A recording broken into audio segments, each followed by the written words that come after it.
பாம்பாட்டி சித்தராய நமக. ஒரு ஜாதகத்தில் சனீஸ்வரன் லக்னத்தில் பிளேஸ்மெண்ட் ஆயிருக்காருன்னா என்ன மாதிரி பலன் அந்த ஜாதகனுக்கு சனி பகவான் தருவார்? இது என்ன மாதிரி அமைப்பு? பொதுவாகவே லக்னத்தில் சனி காணப்பட்ட விஷயங்கள் நல்லது இல்லைன்னு சித்தர்கள் பாடியிருக்கிறார்கள்.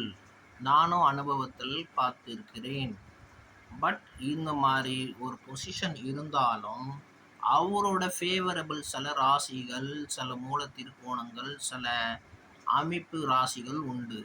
அந்த மாதிரி ராசிகளில் சனீஸ்வரன் சூரிய புத்திரன் உட்கார்ந்துட்டாருன்னா அவர் மிகப்பெரிய சக்ஸஸை கொடுத்து ராஜயோகத்தையே கொடுப்பார்.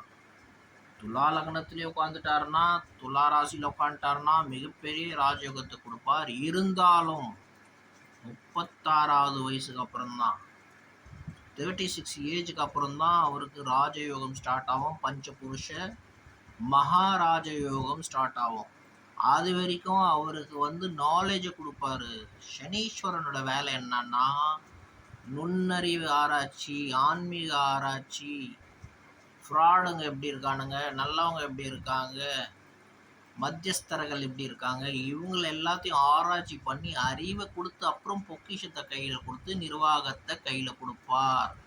இல்லைன்னா மனுஷன் ஏமாந்துருவானே இந்த பித்தலாட்டம் பூமி கிட்ட வாழ்கிற பூமியில்.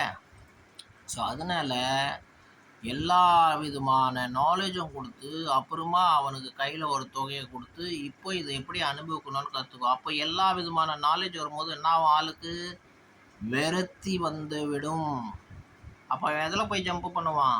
ஆன்மீகத்தில் போய் ஜம்ப் பண்ணுவான். சாப்பிட்ற ருசி இருக்குமா? இருக்காது. அவனுக்கு எப்போவுமே என்னதான் வாழ்ந்தாலும் இதுதான் கெதின்னு தெரிஞ்சிடும். என்னதான் பண்ணாலும் இதுதான் கெதி, என்ன செஞ்சு என்ன சாதிக்க போகிறோம். அது மாதிரி அடிக்கடி அவன் மைண்டு 0 கிட்ட டச் ஆகும். 0 கிட்ட டச் ஆகும்போது அவன் ரசனை இல்லாத மனிதனாக போயிடுறான். முழுக்க முழுக்க ஆன்மீகத்தில் போய்ட்றான். இது உண்மையான விஷயம். பாம்பாட்டி சித்தர் ஆய நமக.